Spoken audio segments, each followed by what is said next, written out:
विष्णुतो वदामि नमो संसकारिणी समागे अल्लाहं देव्यं चेव्यं गजवासं नमो हरिहरतारं नमो श्रीकारं नमो आयर्यारं नमो गजाननं नमो लोये सर्वसाहुतं केशो पञ्चनमोकारो समे पावपनाशनो मङ्गलानं च सर्वे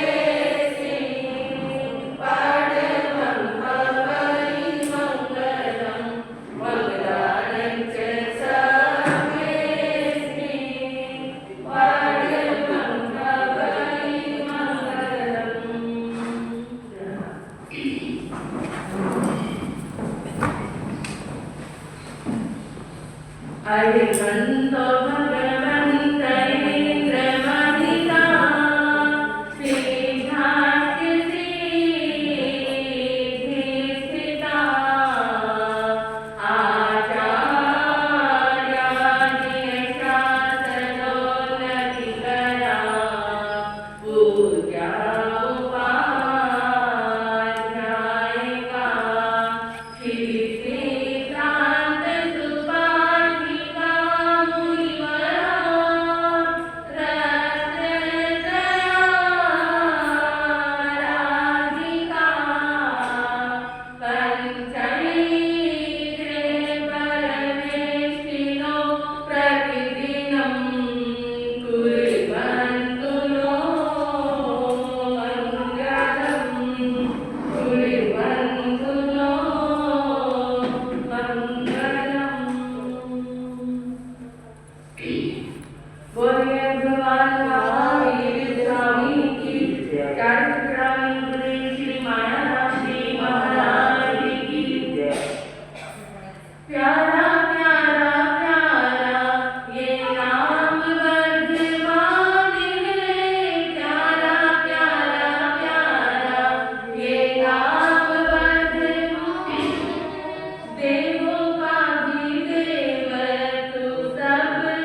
माटी से मुझे कंचन बना दो, माटी से मुझे कंचन बना दो, ज्ञान के आगे केवल लगा दो, ज्ञान के आगे केवल लगा दो।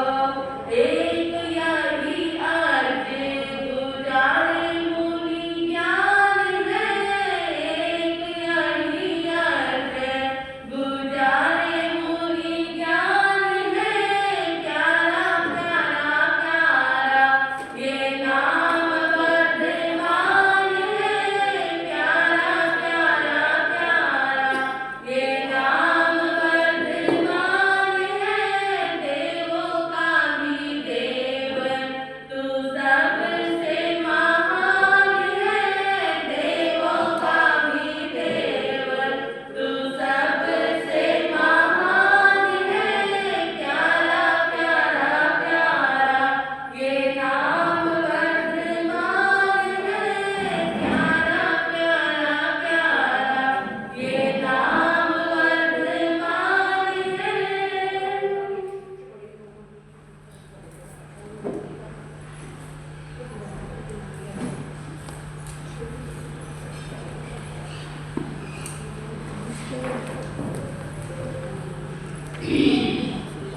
श्री उत्तराखंड सूत्र की मंगलमय वाचना आप सभी के समक्ष चल रही है। 8:24 से अध्ययन से वाचना प्रारंभ होगी। वाचना प्रारंभ हो उससे पूर्व सभी मुख की यातना करके बैठेंगे और मेरे साथ मिलकर बोलेंगे। वीर प्रभु की अंतिम वाणी, वीर प्रभु की अंतिम वाणी, सुन लो रे सुना लो, जीवन धन्य बना लो, जीवन धन्य बना लो। उत्तराधन में गुंजित होती, उत्तराधन में गुंजित होती प्रभु शिक्षा अपना लो, जीवन धन्य बना लो, जीवन धन्य बना लो। उत्तराधन के 36 अध्ययन एक एक पढ़ते जाएं, उत्तराधन के 36 अध्ययन एक एक पढ़ते जाएं।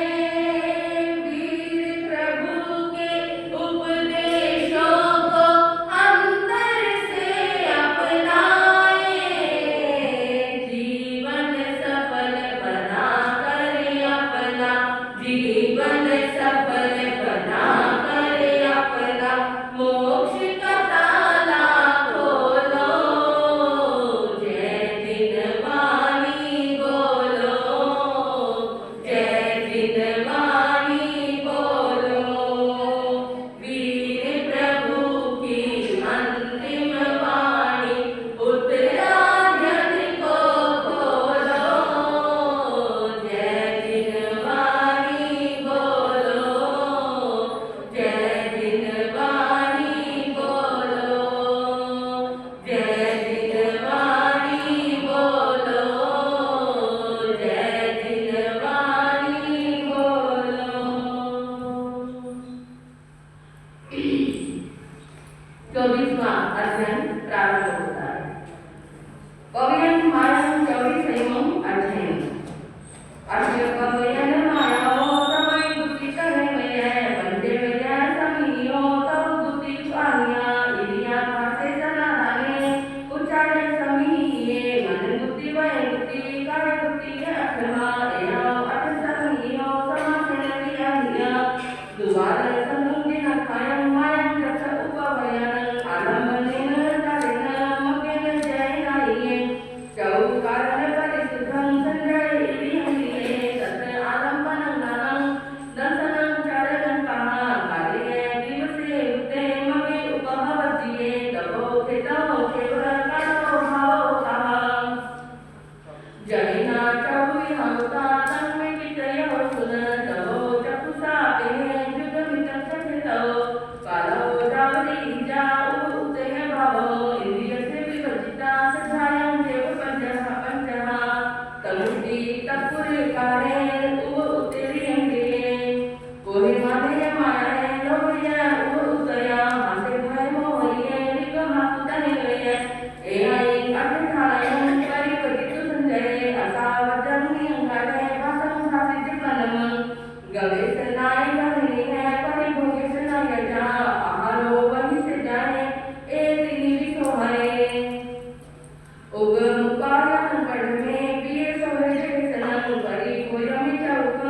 समय अजुके यानी अभी पाले कयमिने दिने दुर्मो भरे नपने वीरवतिये तत्पालुषी रहिए उचालानी होतिये एवं पंचसमियो समासेन क्रियानिया एतुयतो उतियो वचानी अनुसुगतो सजाता एवं मोसाया सत्य मोसाता नमया चौथी असत्य मोसाया मानुति चौथिया सरम समारंभे आरंभे तनमया मनं भवत् मनन्तु नियते जयं गई सजाता एवं मोसाया सत्य मोसाता नमया चौथी असत्य मोसाया वैदुति चौथिया सरम समारंभे आरंभे तनमया वयं भवत् मनन्तु नियते जयं गई भाने निसिने चेवतनमया तुहितने उल्लंघन परंगने इंद्रियाने संजने सरम समारंभे आरंभे तनमया कायं भवत् मनन्तु नियते जयं गई एयाव पंचसमियो चरणसयकपतने दुति नियतने उता असुभते सुपवसवसो एसा कवयन माया जसमं आये मुनि सोपिपं सब संसारा विपुमुचैवन्ये तीरेनि कवयन माया नामं कवितयं अध्ययनं सत्तं जन इदं पंचविषयं अध्ययनं महान पुरुषंभुवो आदिविकोजा महाजसो जायनि जमजनमी जय गोसिति नामो इंद्रिय कामनि गानि मगगानि कामनि कामनु कामविनन्ते पतो वानरसिंपुरी वानरस्य पविया उजानमि महरमे कासुए सिद्धिसन्धाने तत्वासुभागरे अवदेव कारिणं पुरीय तत्महने विजय गोसिति नामिनं जनं जयेयवि अवदे तत्कनगारे मासकमलकारणे विजय गोसजनमी विक्रमठा उपकिये समुपकियं तनं तनं जायगो बड़ि हरे नमो नमामि चित्तं विपूजायहि नमो जय देवी विपादनकार्य जिया जोई संगलियु जय जय ब्रह्मांड कारवा ते समता समुद्रतु परम पारणे वेय ते सिंह अनमिनं जयं गोविकु सर्वकामियं तो तत् एवं पठितो जायकेन महांगी नवि विठो नवि दुखो उत्तमकवितो नरनसंपामियुमा नवि निवाहनायवा ते सिंह विमोहनकाय इमं वयनमं भवि नवि जानाति वेमुहं नवि जानाति जन्मुहं नकतानं जगजगमान वामुहं ते समता समुद्रतु परमपारणे वेय नते तुमं ज्ञानाति अवजानाति तोभन तस् अखेवकमुखं च अध्ययनो तनिधियो च परितो बन्दिरिमुं उच्चैतं महामुनिं विहानं च मोहं भूहि भूहि जनानं च मोहं संकटानं मोहं भूहि भूहि धमानमहं ते समर्था समुद्धन्तु परमपारणे वेय एवं ते संसयं सबं साहुक्यस्तु सुखियो अभिभूतमुहाविहार जनति वीरसमुहं नकतानं जन्मो धमानं कासमुहं जहाचन्दं काहरिया चिठन्ति पंडिरिपुरा वन्दमानं सन्ता उत्तमं मनहारिणो अजाननः जनवाहि विद्या मानसंभया मुखासजाय कविता भासचन्ना इव अग्निनो जोलोये भूमनो भूतो अगिरुमणिमो जहान दया कुशलसंसिद्धं तन्मयं गुरुमहनं जोनसजय आगन्तु पवयन्तु न सोयरि रमै अजवय नमि तन्मयं गुरुमहनं जयतुं चामहनं स्मितन्दमनपावकं रागदोषभयाख्यं तन्मयं गुरुमहनं तवस्यं किसन्दन्तं अवकीर्णं सुसोन्यं सुवयं पत्तनिपानं तन्मयं गुरुमहनं तस्य पाण्यविनायिता समिनिर्यथावरे जोदानं जयति विननं तन्मयं गुरुमहनं कोहावा जयिका माता लोहावा जयिका भया कोसन्नय वयैजो तन्मयं गुरुमहनं सिद्धमन्तमसितं वा अपंवा जयिका बहु नहि नहि अतसंख्ये तन्मयं गुरुमहनं दिवं मानुसतिनिचं जोनस्य वैमेमुनं अनुसागाय भक्तेनं तन्मयं गुरुमहनं जहापमं जयजानं गौवति परिवारिणा एवं अरितकामिनीं तन्मयं गुरुमहनं अलोदुयं मुहादिविं अनकारं कपिजनं असंसतं गिहसेतु तन्मयं गुरुमहनं जलिता पुरुषंजोगं नायसंजय बन्धवे जोनासजय भोगेतु तन्मयं गुरुमहनं पस्तु बन्धा सभवया चतुर्जय पावकमुना सतं सायन्ति सुशीलं कमानि वदन्ति नवी मुनिकेन समनो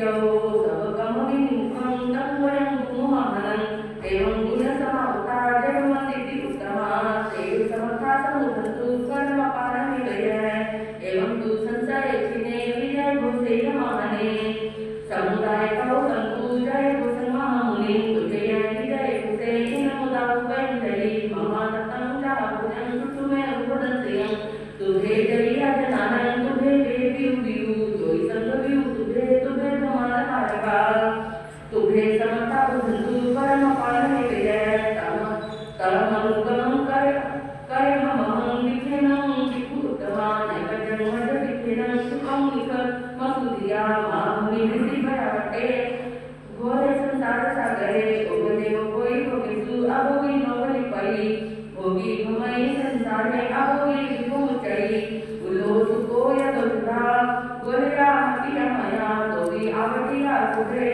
जो उलो सोथर लग गई एवं लगती तुम्हें जिनरा कामना रसा वीरता उन लगती जहाँ से सुख को लये एवं जय से विजय घोषे जय घोष अंगिए अनगार सने संतोषम सोचा अंतरं कविता कोपकम मयं संजय न तवे नये जय घोष विजय घोष सिद्धिं पता अंतरं दीवेनि जनितं पंचली सैमं अजयं समर्तं गौरी भगवान महावीर स्वामी की भगवान महावीर स्वामी की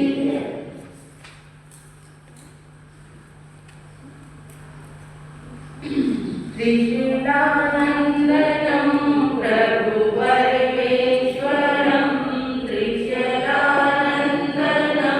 प्रभु परमेश्वरं स्वीकारो प्रभु मेरा आमन्त्रणं स्वीकारो प्रभु मेरा आमन्त्रणं वीरे अतिवीरे की धीरे गंभीरे की वीरे अतिवीरे की धीरे गंभीरे की सन्मति वीरे की जय हो महावीरे की सन्मति वीरे की जय हो महावीरे की सन्मति वीरे की जय हो महावीरे की। अनंतकाली शासनपति श्रीमद भगवान महावीर स्वामी को अनंत अनंत वंदन करने के पश्चात परम पूज्य परम श्रद्धेय मेरी आस्थाओं के सुमेरु शिखर पूज्य गुरुदेव एवं मेरे जीवन के निर्माता श्री गुरु जी महाराज के पवित्र पावन चरण कमलों में रहकर जो कुछ भी मैं अपनी अल्प बुद्धि द्वारा ग्रहण कर रही हूँ वह आपके समक्ष कहने का प्रयास करूंगी। उपस्थित धर्म प्रेमी श्रोता आप सभी के सामने श्री उत्तराधर सूत्र की मंगल वाचना एवं विवेचन चल रहा है। आज आपके सामने 21वें अध्ययन की विवेचना को सुनाया जाएगा। 21वां अध्ययन नाम है समुद्र पार। समुद्र पार से ही ज्ञान होता है। इस अध्ययन में समुद्र पार मुनि की कथा का वर्णन है। बंधुओं, समुद्र पार जी ने ऐसा क्या किया जो श्री उत्तराधर सूत्र में उनके जीवन को स्थान दिया। जीवन में ऐसी अनेकों घटनाएं घटित हो जाती है जिससे इंसान या तो बहुत ही ऊंचा उठ जाता है या बहुत ही नीचा गिर जाता है। बंधुओं, महापुरुषों का जीवन ऐसा नहीं है। उनके जीवन में कब कोई ऐसी घटना घटित हो जाए जिससे वो आने वाली शताब्दियों तक युगों युगों तक उनका जीवन इतिहास में बन जाता है, जो युगों युगों तक गाया जाता है। कौन थे ये समुद्रपाल? चंपा नाम की एक नगरी थी। वहां पर पालित नाम का एक श्रावक रहता है। वह प्रभु महावीर महावीर स्वामी का शिष्य था। वह श्रावक निर्ग्रंथ प्रवचन में आस्था रखने वाला था। बंधुओं, विशेष रूप से शास्त्र में शब्द दिया गया, निगंते काव्य सावय सेविकों के श्रावक होना अलग बात है। श्रावक तो आप सभी हैं, लेकिन निर्ग्रंथ प्रवचनों में आस्था होना उससे भी अलग बात है। हम प्रभु महावीर के अनुयायी हैं। हमारा कर्तव्य बनता है कि जीवन की एक अवस्था आई तो हमें श्रावक व्रतों को ग्रहण कर लेना चाहिए। यदि संपूर्ण 12 व्रतों को ग्रहण नहीं कर सकते तो कम से कम एक व्रत को तो अवश्य ग्रहण कर लेना चाहिए। और आपको ये लगे कि व्रत बड़े मुश्किल होते होंगे, नहीं बंधुओं, यदि आप उनको देखें, यदि आप उनको गुरुओं के मुख से समझे तो बहुत आसान है। श्रावक जीवन अपनाने से हमारा जीवन मर्यादित हो जाता है और मर्यादित हो जाने से हमारा ये लोक भी सुधर जाता है, परलोक भी सुधर जाता है। इसलिए या तो 12 व्रत अंगीकार करें। अगर 12 व्रत अंगीकार नहीं कर सकते तो कम से कम एक व्रत तो जरूर अंगीकार करना चाहिए। वह श्रावक 12 व्रतों को अंगीकार किए हुए था। निर्ग्रंथ प्रवचन के विषय में वो पंडित था और इस तरह भगवान महावीर की वाणी के प्रति श्रद्धा रखने वाला था। एक बार वो कोत से व्यापार करता हुआ पिहुंड नामक नगर में आ गया। पहले व्यापारी लोग व्यापार करते थे तो एक नगर से दूसरे नगर समुद्री यात्राएं करते थे। बड़े बड़े समुद्री जहाजों पर अपना माल लदवाना और उन्हें विदेश में यानी दूसरे नगरों में जाकर बेचना, वहां पर प्रभुत धन संचय करना, फिर वहां से माल खरीदना, दूसरे नगर में बेचना, ऐसे कई व्यापारियों का व्यापार होता था। तो जो पालित था, जो पालित श्रावक था, उसका भी यही काम था, एक नगर से दूसरे नगर समुद्री मार्गों के द्वारा जाना, जहाजों में माल लदवाना और इस तरह से बहुत बड़ा इनका व्यापार। एक बार वो पिहुंड नामक नगर में गया। व्यापार करते हुए एक पालित सेठ को वहां के किसी वणिक ने, वहां के किसी सेठ ने देखा, उसके गुणों को देखा, उसके व्यवहार को देखा, संस्कारों को देखा और अपनी पुत्री का विवाह पालित श्रावक के साथ कर दिया। विवाह हो गया। कुछ दिन, जितने दिन उस नगर में उनको व्यापार करना हो गए, व्यापार करने के बाद चल दिए। चलते चलते समुद्री यात्राएं होती थी, बड़ी लंबी लंबी यात्राएं होती थी, कई दिन लग जाते थे। उनकी पत्नी गर्भवती थी और उनकी पत्नी ने समुद्री यात्रा में ही, समुद्री जहाज में ही एक सुंदर पुत्र को जन्म दिया। समुद्र में जन्म होने के कारण पिता ने अपने पुत्र का नाम, पालित ने अपने पुत्र का नाम समुद्र पाल। आपको समझ आ ही गया होगा समुद्र पाल के विषय में। बंधुओं, जब वो अपने घर लौट कर आए, घर में आकर सुखपूर्वक उसका जन्मोत्सव मनाया। धीरे धीरे वो पुत्र बड़ा होने लगा, 72 कलाओं में निष्णात हो गया, हर तरह से योग्य हो गया, संपन्न हो गया, युवा हो गया। तो पिता ने एक रूपवती कन्या के साथ अपने पुत्र का विवाह किया। अब वो भी 2 कुंदक देवों के समान सुखों को भोग लिया। एक बार समुद्र पाल अपने महल के गवाक्ष यानी खिड़की में बैठा देख रहा था, नगर का भ्रमण कर रहा था, कौन आ रहा है, कौन जा रहा है, नगर में क्या चल रहा है। और इस तरह जब वो देख रहा था गली में, उसने क्या देखा कि राजपुरुष, कुछ राजा के आदमी, सैनिक कर्मचारी आदि, कुछ राजपुरुष एक व्यक्ति को, जिसको लाल कपड़े पहनाए हुए हैं, गले में कनेर के फूलों की माला डाली हुई है, मुंह काला किया हुआ है, ऐसे उस पुरुष को वध स्थल की ओर लेकर जा रहे हैं। समुद्र पाल ने देखा, ओहो, लगता है इस व्यक्ति ने ऐसा बहुत बड़ा अपराध किया होगा जिसके कारण आज इसको मृत्युदंड दिया जा रहा है। सजा सुनाई है। देखो चिंतन चला उसका और वो क्या सोचने लगा कि देखो अशुभ कर्मों का परिणाम हमेशा ही बुरा होता है, अशुभ कर्मों का अंतिम फल पाप रूप ही होता है। क्यों इंसान पाप करे और क्यों उसका परिणाम भोगे?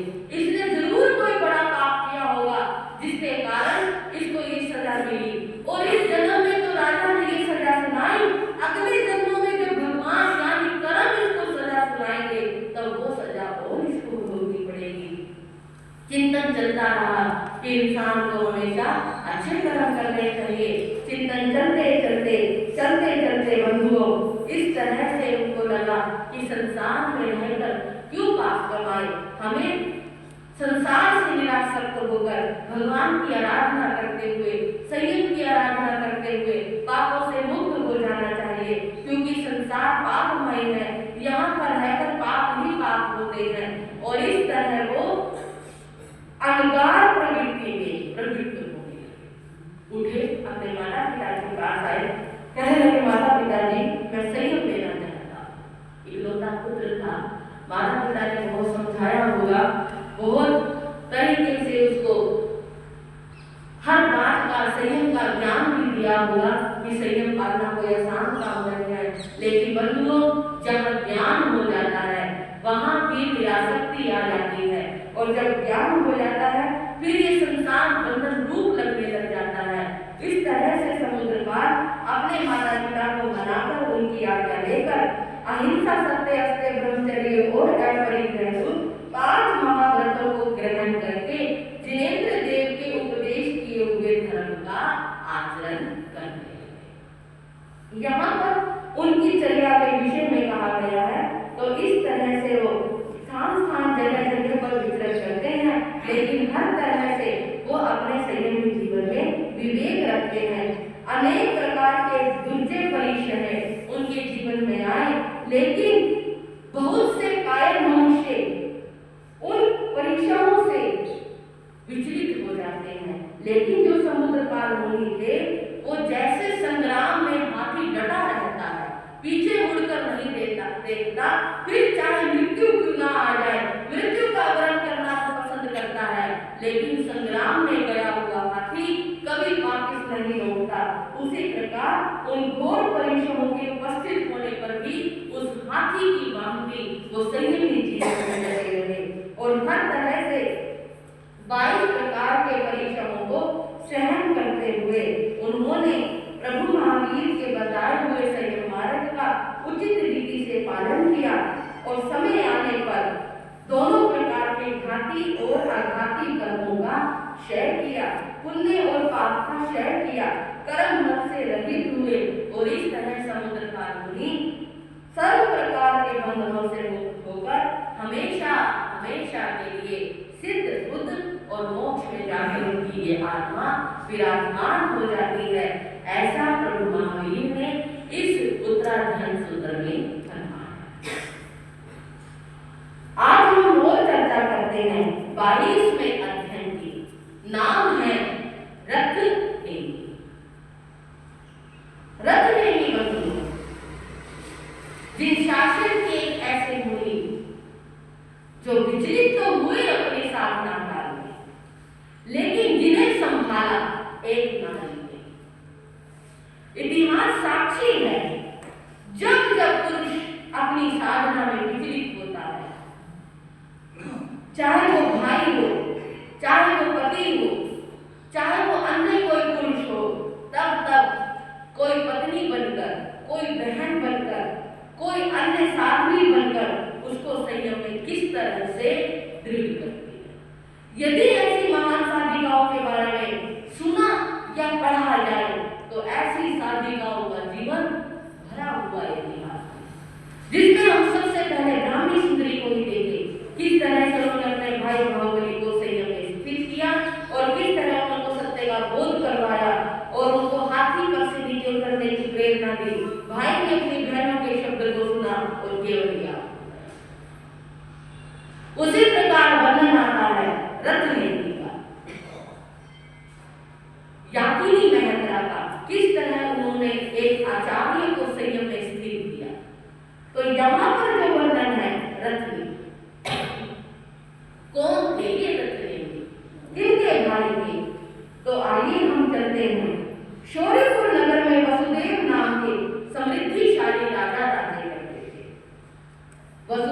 राजा की दो पत्नियां थी, एक रोहिणी और दूसरी देवकी। तो इस तरह से रोहिणी को बलराम पुत्र हुए और जो देवकी थी उन्हें वासुदेव श्री कृष्ण हुए। शौर्यपुर नगर में राज लक्षण युक्त महती समृद्धिशाली एक समुद्र विजय नाम का राजा राज करता था। समुद्र विजय की शिवा नाम की पत्नी थी और उन्होंने परम यशस्वी, परम जितेंद्रिय, त्रिलोकीनाथ पुत्र भगवान अरिष्टनेमि को जन्म दिया। भगवान अरिष्टनेमि श्री कृष्ण महाराज के चाचा के लड़के। वह अरिष्टनेमि नामक कुमार सर्व लक्षणों से युक्त थे, 1008 लक्षणों के धारक थे, गौतम गोत्र और कृष्ण कांति वाले थे। यहाँ पर अरिष्टनेमि भगवान का बड़ा सुंदर वर्णन किया गया है।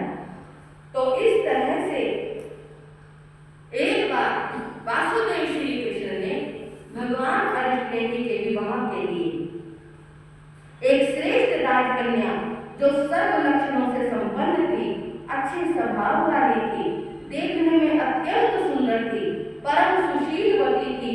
तो इस तरह एक राजकन्या जो महाराज उग्रसेन की पुत्री राजीमती से उनका पानी ग्रहण करने का निश्चय किया।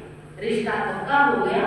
महाराज उग्रसेन ने कहा, यदि समृद्धिशाली वासुदेव से कहा, यदि वह कुमार मेरे घर मेरी पुत्री को लेने के लिए आए तो मैं अपनी पुत्री का विवाह धूमधाम से अरिष्टनेमि के साथ करूंगा।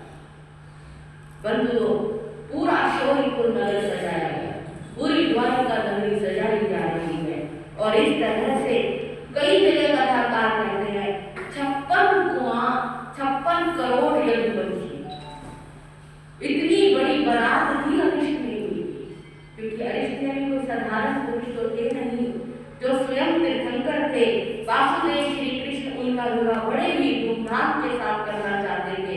वो कहते थे, ऐसा विवाह करूंगा कि जो आज तक ना किसी का हुआ हो और ना आगे हो सके। एक विशाल बारात लेकर वो उग्रसेन महाराज के यहाँ पर जा रहे थे। वहां पर उग्रसेन महाराज ने भी बड़ी व्यवस्था की हुई थी। पता था इतनी बड़ी बारात आ रही है, हर तरह से कौतुक मंगल हो रहे थे, गीत गाए जा रहे थे। राजमती को भी उनकी दासियों के द्वारा सुंदर श्रेष्ठ आभूषण और वस्त्रों से सजाया जा रहा था। इधर नेम कुमार को भी वासुदेव के द्वारा बड़े ही सुंदर वस्त्र आभूषणों से सजाया गया और गंधवती नामक हस्ती पर नेम कुमार को बिठाया गया, जिस पर चूड़ामणि नामक आभूषण शोभा। इस तरह से वो बारात शौर्यपुर नगर द्वारिका नगरी से रवाना हुई। आगे एक घटना घटी हुई, दोनों तरफ मंगल ही मंगल था, लेकिन जो हम सोचते हैं क्या वो हो सकता है, ऐसा नहीं है। इंसान ना जाने कितने बड़े बड़े सपने देखता है, कितने बड़े बड़े ख्यालों के महल बनाता है, लेकिन वो ख्यालों के महल कब टूट जाए कुछ पता नहीं चलता। राजमती भी कितनी बड़ी बड़ी कल्पनाएं कर रही थी, देखो मेरा विवाह कितने बड़े कुल में हो रहा है, कितने बड़े खानदान में हो रहा है और इस पृथ्वी के सबसे सुंदर राजकुमार अरिष्टनेमि के साथ मेरा विवाह हो रहा है। क्योंकि बंधुओं, एक बात याद रखना, तीर्थंकरों से ज्यादा बुद्धिमान इस संसार में कोई नहीं होता। अरिष्टनेमि इस पृथ्वी के सबसे सुंदर राजकुमार। बड़ी खुशी थी राजमती को, लेकिन ये खुशियां बस कुछ ही देर। सवारी आ रही है श्री नेम की सुहानी, सवारी आ रही है श्री नेम की सुहानी। सूरज भी है शर्माया, क्या सूरत है नूरानी, सवारी आ रही है। जिनके सौंदर्य के आगे ये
तीर्थंकर थे, करुणाशील थे। उन्होंने कहा मेरी शादी और इनके करवा दी, मेरी खुशी के लिए इन जीवों का वध, मेरी खुशी के लिए इनका मांस पकाया जाएगा। मुझे नहीं चाहिए ऐसी खुशी क्या किस काम की जो आज खुश देने वाली हो, आज सुख देने वाली हो और कल को वही दुख का कारण बन जाए। जितने जीवों को मारा जाएगा सारा पाप किसका है? नहीं नहीं, मुझे नहीं करनी है शादी। साथ ही रथ रोक दिया गया और बंधुओं उसी समय हलचल मच गई। ये क्या हो गया? पीछे इतने बाराती आ रहे थे, आगे का रथ रुका तो सारे रुक गए। क्या होगा क्या होगा, चर्चा शुरू हो गई। भाई क्या हो गया, बारात क्यों रुक गई, कैसे रुक गई? ऐसे बारात को रुकना नहीं चाहिए, अब शगुन हो जाएगा, ये हो गया वो हो गया। जो होना है क्या होता है इससे, लेकिन नहीं, तोड़ दिया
कंगन तोड़ दिए, जो मोर सिर पर बांधा हुआ था उतार कर फेंक दिया, आभूषण उतार कर फेंक दिए।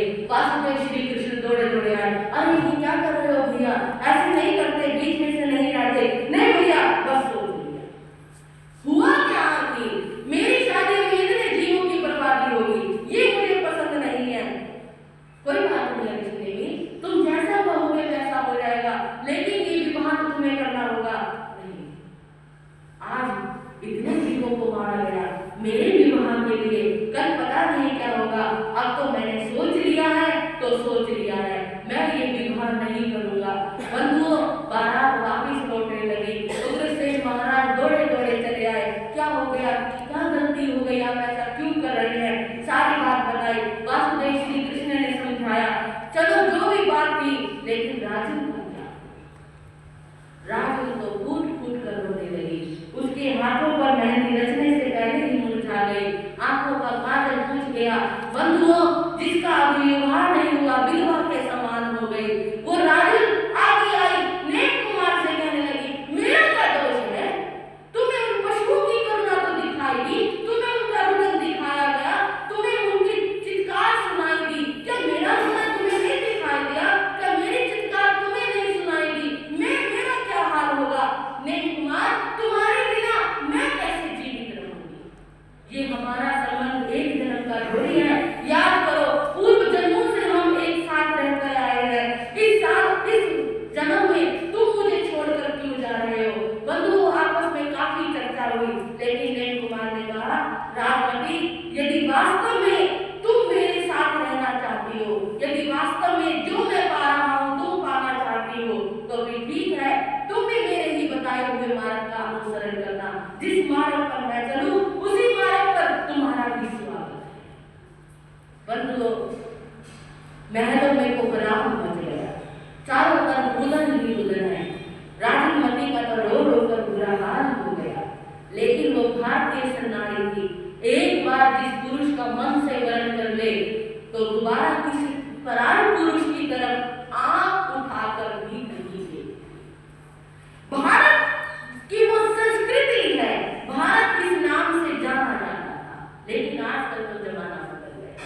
एक विवाह हुआ नहीं, दूसरा विवाह हुआ नहीं, तीसरा विवाह को खेल बना लिया है। कई महिलाओं ने तो इसको खेल बना लिया है, व्यापार बना लिया है। भारतीय संस्कृति पर यह सबसे बड़ा दाग लग चुका है, लेकिन हम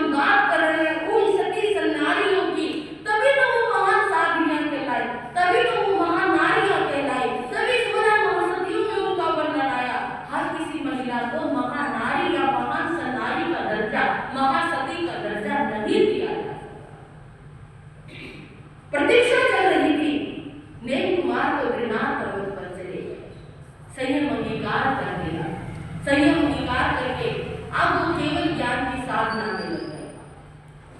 जब तक उनको केवल ज्ञान नहीं हो जाता तो तब तक किसी को दीक्षा देंगे नहीं। तो इसका मतलब राजीमती की दीक्षा नहीं ले सकते, तब तक उसको अपने गृहस्थ जीवन में ही रहना पड़ेगा। माता पिता ने बहुत समझाया, राजीमती तू क्यों चिंता करती है, तेरा भी परिवार है, हम तेरे लिए और सुंदर से सुंदर लड़का ढूंढ देंगे, एक से एक वर ढूंढ देंगे, पृथ्वी में जो भी सुंदर से सुंदर लड़का होगा वो तेरे पास लाकर रखेंगे। राजीमती कहने लगी, माता पिताजी आज तो आपने ये बात कह दी, आगे से ये बात मत। राजीमती अरिष्ट नेमी की थी, अरिष्ट नेमी की है और अरिष्ट नेमी की है। जन्मों जन्मों तक इन्होंने अरिष्ट नेमी को ही चुना है और राजमती इसी जन्म में भी इंतजार करेगी अरिष्ट नेमी के केवल होने का। जैसे अरिष्ट नेमी को केवल ज्ञान होगा तो सबसे पहले राजमती जाके दीक्षा अंगीकार करेगी। महलों में अपना साधु जीवन व्यतीत कर रही है। बंधुओं, अरिष्ट नेमी जी और 4 भाई थे। उनका एक छोटा भाई था, नाम था रथनेमी। रथनेमी भी सुंदर था, सुकुमार था, हर तरह से ऊंचे था, लेकिन वो राजमती के रूप पर आसक्त हो गए। एक दिन वो महलों में मिलने के लिए राजमती के पास आया। उसने कहा मुझे राजमती से मिलना है। ठीक है, मिलना कोई दिक्कत नहीं। राजमती ने खड़े होकर उनका स्वागत किया, कहने लगी कहिए कैसे आना हुआ।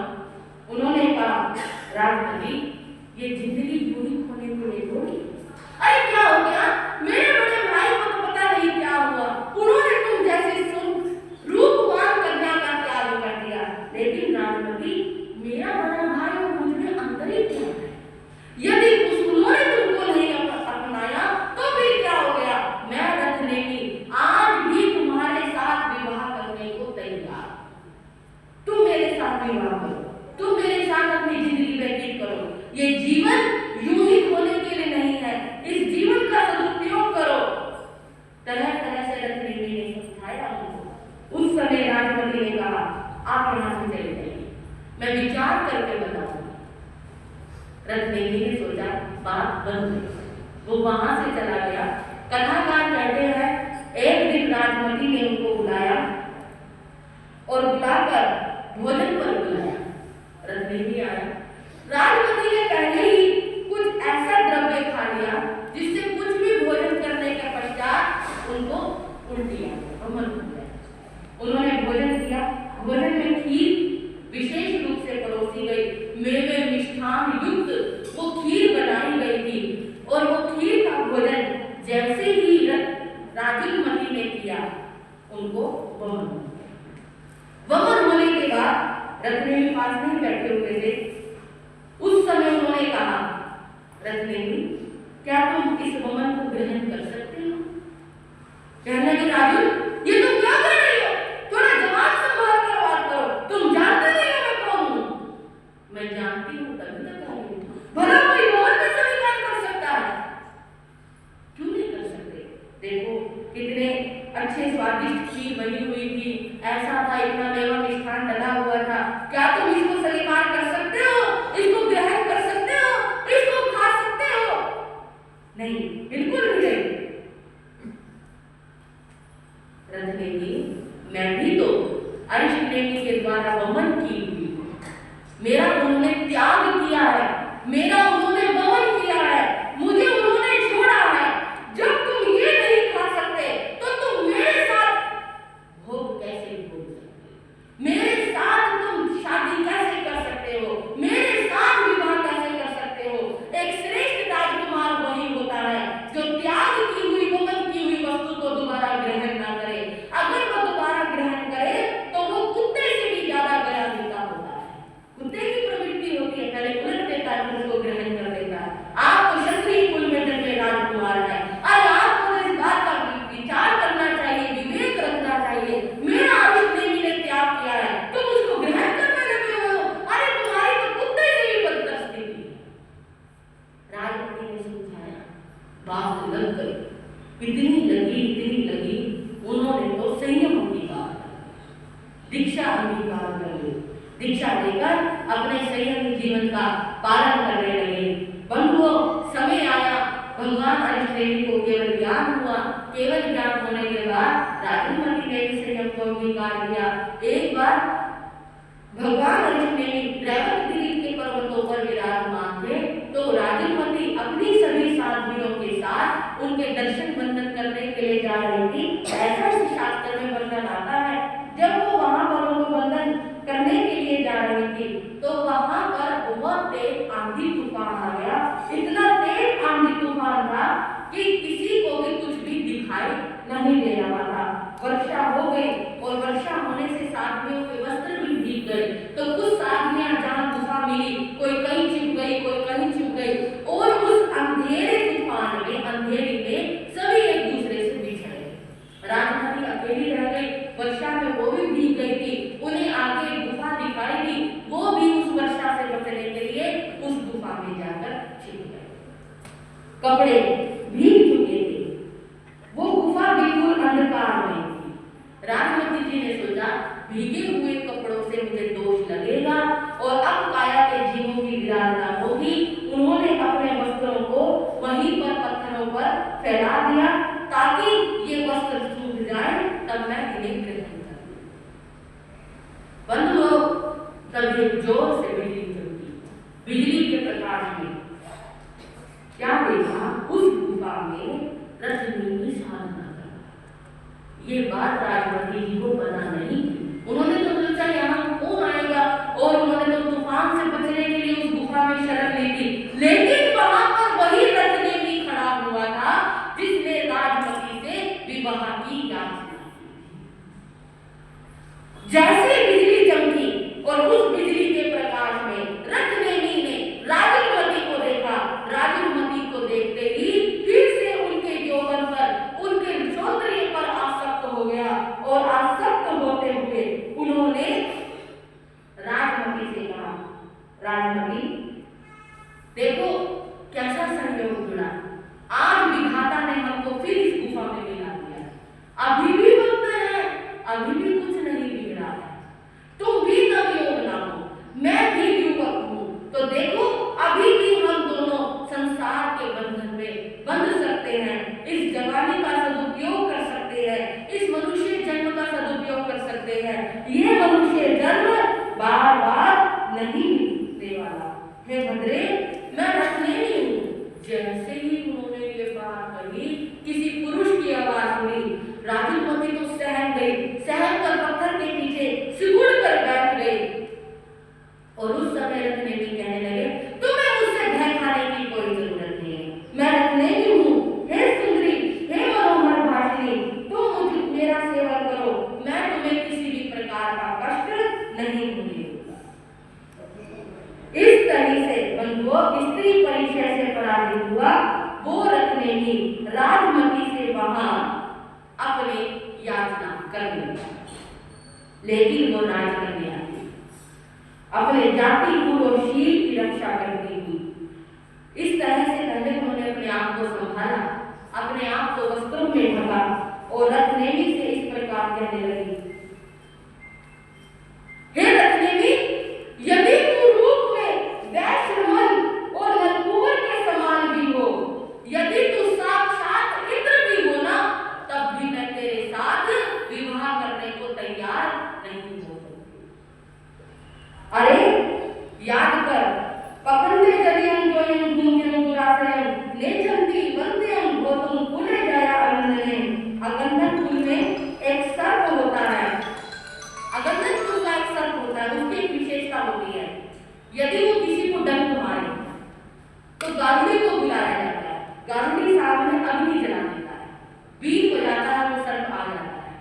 तो उस समय वो गारुड़ी उस सर्प से कहता है, या तो तू इस डंक को वापस ग्रहण कर, इस डंक को चूस ले, अगर नहीं चूसेगा तो तुझे इस अग्नि में जलकर मरना होगा।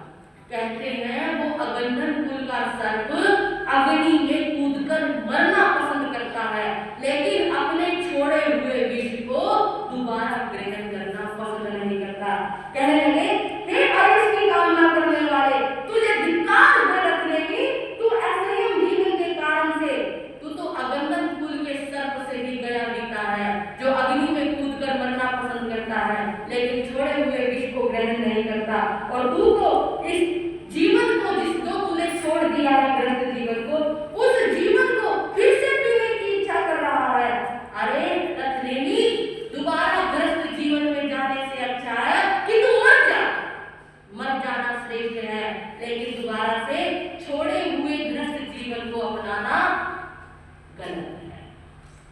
ये नीच कर्म तू क्यों कर रहा है?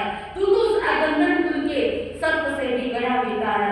अहम चा भोग रहे तम जैसी अंधन मनी हो, माकुले गंधना हो संगमंगनी हो चल।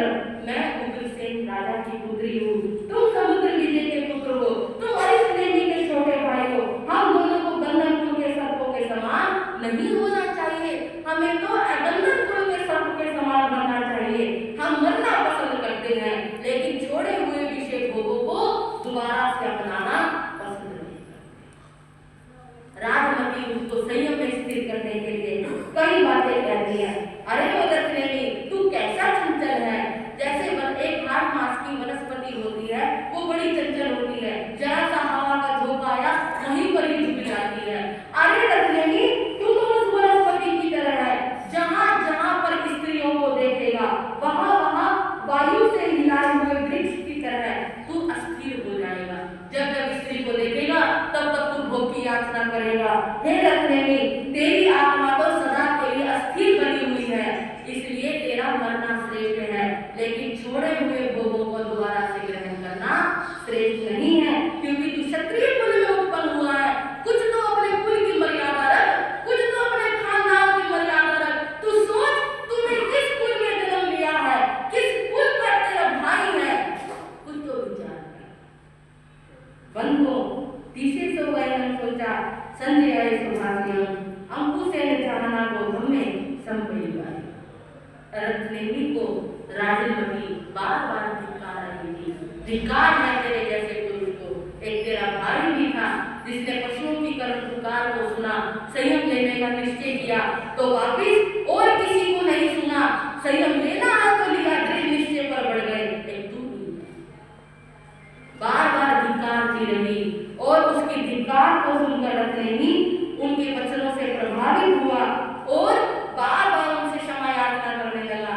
राजमती, मुझे क्षमा, अब मैं ऐसी साधना करूंगा, ऐसी साधना करूंगा, चाहे कितने भी परीक्षे आए, चाहे कैसा भी समय आए, कैसी भी परिस्थिति आए, अब मैं क्रोध से, मान से, माया, लोभ को जीतकर, पांचों इंद्रियों को वश में करके अब मैं अपनी आत्मा का कल्याण करूंगा। और बंधुओं, इस प्रकार कहा गया, उग्रतमं चरितानम जायावनीति केवली सबंतमं कवितानम सिद्धिं पथानुतरम। उग्र तप का आचरण करते हुए राजमती और रत्नेनी ने दोनों ने ही श्रेष्ठ संयम का पालन किया और श्रेष्ठ संयम का पालन करते हुए भगवान हरिश्चंद्र के बताए हुए मार्ग का पालन करते हुए रत्नेनी और राजमती दोनों ही सिद्ध, बुद्ध और मोक्ष को प्राप्त हुए, केवल ज्ञान को प्राप्त हुए, मोक्ष में जाकर विराजमान हो गए। इस प्रकार उन्होंने, कहते हैं, इसी प्रकार विचक्षण लोग भोगों से निवृत्त हो जाते हैं, जिस प्रकार पुरुषोत्तम रत्नेनी निवृत्त हुए थे।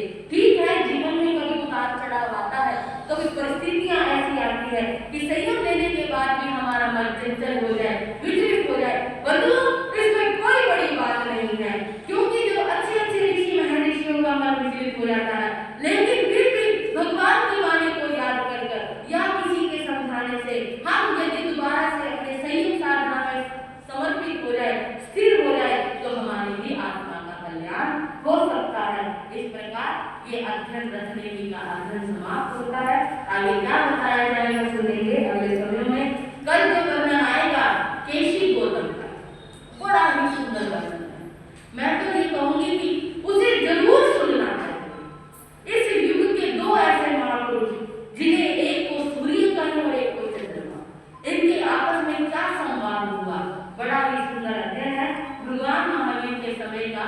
तो ये अध्ययन अवश्य सुने और जरूर से जरूर पहुंचने का भाव रखें। आज के अनुष्ठान का लाभ लिया है अनिता जैन, नेमचंद जैन परिवार ने बड़ी ही भावना भक्ति से आज इन्होंने शास्त्र को स्थापित किया। परिवार के लिए बहुत बहुत मंगल आशीर्वाद है। ज्यादा कहने की तो आप सभी को ज्ञात ही है, हमारे उपप्रधान जी किस तरह से समाज की सेवा में लगे रहते हैं। बहन अनिता जी, बहन नवीना जी भी किस तरह से सभी की सेवा में हमेशा समर्पित रहने वाला ये परिवार है। परिवार की धर्म भावनाएं इसी तरह दिन दुगनी रात चौगुनी तरक्की करती रहे।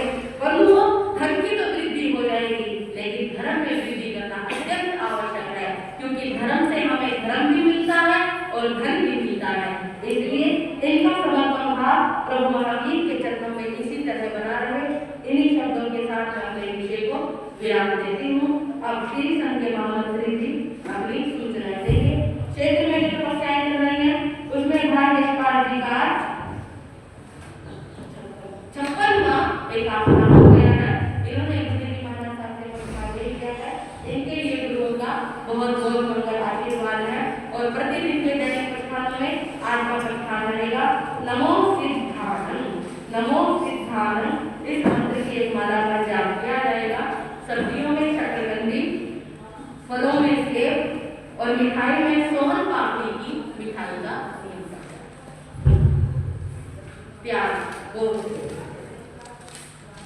संयुक्त शिरोमणि जैन भारती महासागर श्री सुशील कुमार जी महाराज साहेब, उपप्रमुख शिरोमणि गौरव डॉक्टर सुनीता जी महाराज साहेब, धार्मिक साथ श्री चरणों में टीचरों का समाज में नमस्कार करता है। आप श्री जी का सुख साधन है। आज की जातकला श्री नीलचंद जी जैन, उप प्रधान एस जैन सभा किशोर, श्रीमती अनीता जैन, गौरव जैन, सौरभ जैन परिवार ने लिया है। आप जी का धन्यवाद है। परिवार का आपसे निवेदन है कि गौतम प्रसाद की व्यवस्था को जिन शहरों में रखी गई है व्यवस्था लाभ लेकर मैं